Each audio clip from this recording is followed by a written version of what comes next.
साथ करते हैं। ये एक बड़ी खबर है और क्लियरली कंज्यूमर्स के हित में भी है।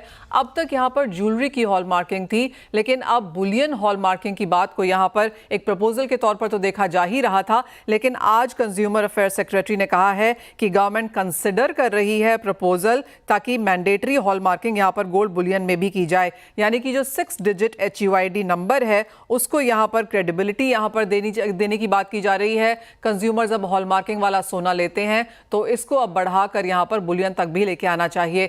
सुरेंद्र मेहता जी, हम पहले इसके बारे में बात कर चुके हैं, लेकिन अब मिनिस्ट्री के बयान से अब ये पक्का होता हुआ नजर आ रहा है कि हम वो नोटिफिकेशन यहां पर आता हुआ देखेंगे। क्या इसके इम्प्लीकेशंस होंगे? जी बहुत ही अच्छा ये मार्केट के लिए रहेगा, कंज्यूमर के लिए रहेगा। देखिए, हम लोग यही चाहते हैं, लगातार ये प्रयास करते रहते हैं कि जो कंज्यूमर है उसके साथ में किसी भी प्रकार की धोखाधड़ी ना हो। ये दोनों प्रपोजल हमने ही दिए थे कि बुलियन पे हॉलमार्किंग की जाए और 9 कैरेट की भी हॉलमार्किंग की जाए। मैं पहले 9 कैरेट वाली हॉलमार्किंग की बात करता हूँ। 9 कैरेट का जो हॉलमार्किंग है वो कई जो बहुत ही पिछड़े हुए क्षेत्र हैं भारत में, विशेषकर वहां पर जहां पे हॉलमार्किंग मैंडेटरी भी नहीं है, वहां पे इस प्रकार की ज्वेलरी बेची जाती है। और ये किसी भी लोगों के साथ में धोखाधड़ी ना हो, तो इसके लिए हमने सरकार से कहा और हमने ये भी कहा कि क्योंकि गोल्ड के दाम बढ़ते जा रहे हैं तो कंज्यूमर को एक बेटर ऑप्शन और भी मिलना चाहिए 14 कैरेट से नीचे हॉलमार्किंग वाला। तो ये प्रस्ताव लगभग मंजूर कर लिया गया है और मुझे लगता है कि बहुत जल्द, शायद जनवरी के पहले हफ्ते से ही ये 9 कैरेट की हॉलमार्किंग लागू कर दी जाएगी। कस्टमर का हित सबसे सर्वोपरि है, क्योंकि हमने जिस प्रकार से मेरी कल आपसे बात हो रही थी लैब ग्रोन डायमंड और नेचुरल डायमंड वर्सेस गोल्ड के बारे में, तो मैंने यही कहा था कि यदि इंडस्ट्री नहीं अपने आप को सुधारती है तो कंज्यूमर उसे अपनी तरीके से देखते हैं और कंज्यूमर डिसाइड करते हैं कि हमें क्या करना है। इसी कॉन्टेक्स्ट में हमने बुलियन के लिए भी सरकार से कहा कि आप इसका भी एक हॉलमार्किंग स्वरूप तैयार कर लीजिए।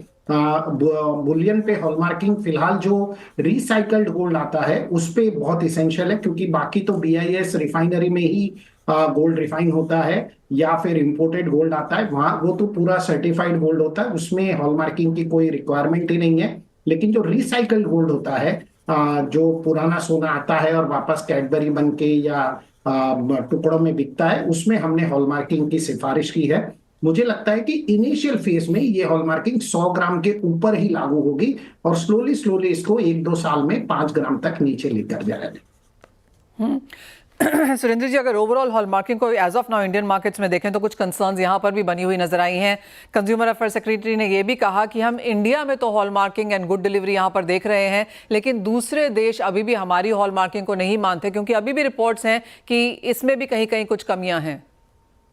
कमियां तो हैं, बिल्कुल हम भी मानते हैं कि कमियां हैं। हमें ये भी नहीं भूलना चाहिए कि हम हाल फिलहाल लगभग 14 से 16 करोड़ पीस, हर पीस पे एक HUID नंबर डालते हैं और ये पूरे वर्ल्ड में ऐसा कहीं भी नहीं होता है।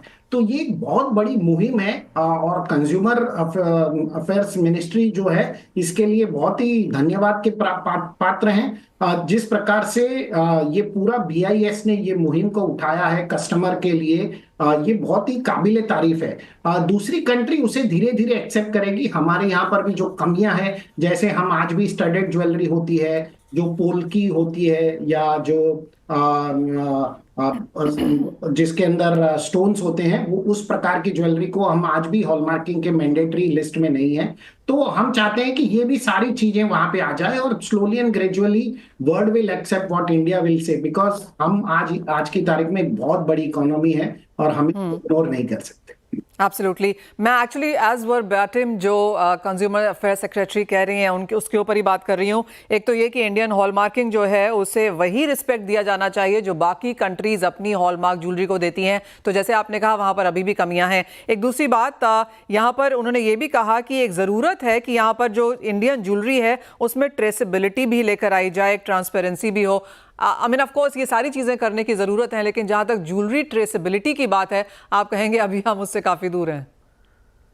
मुझे लगता है कि हम दूर नहीं हैं, उसके लिए सिर्फ इंफ्रास्ट्रक्चर खड़े करने की जरूरत है। Software already in its place है।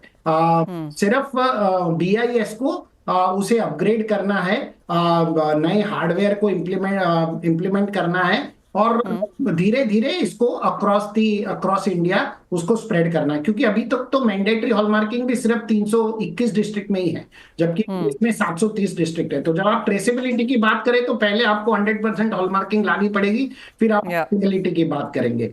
और वो एक दूसरा महत्वपूर्ण विषय है, हाल फिलहाल कुछ घड़ियों की हॉलमार्किंग के ऊपर भी एक चर्चा हो रही थी। तो देखिए, हमारा कहना बिल्कुल सिंपल है कि जो घड़ियां बेचते हैं उन्हें भी हॉलमार्किंग कराना पड़ेगा, वरना लोग स्मार्ट वॉच लेने को तैयार हैं, और जो यंगर पॉपुलेशन है वो तो स्मार्ट वॉच ही खरीद रही है। आप सोने वाली घड़ी बेच नहीं पाएंगे अगर आप अपने आप को नहीं सुधारें। Well absolutely.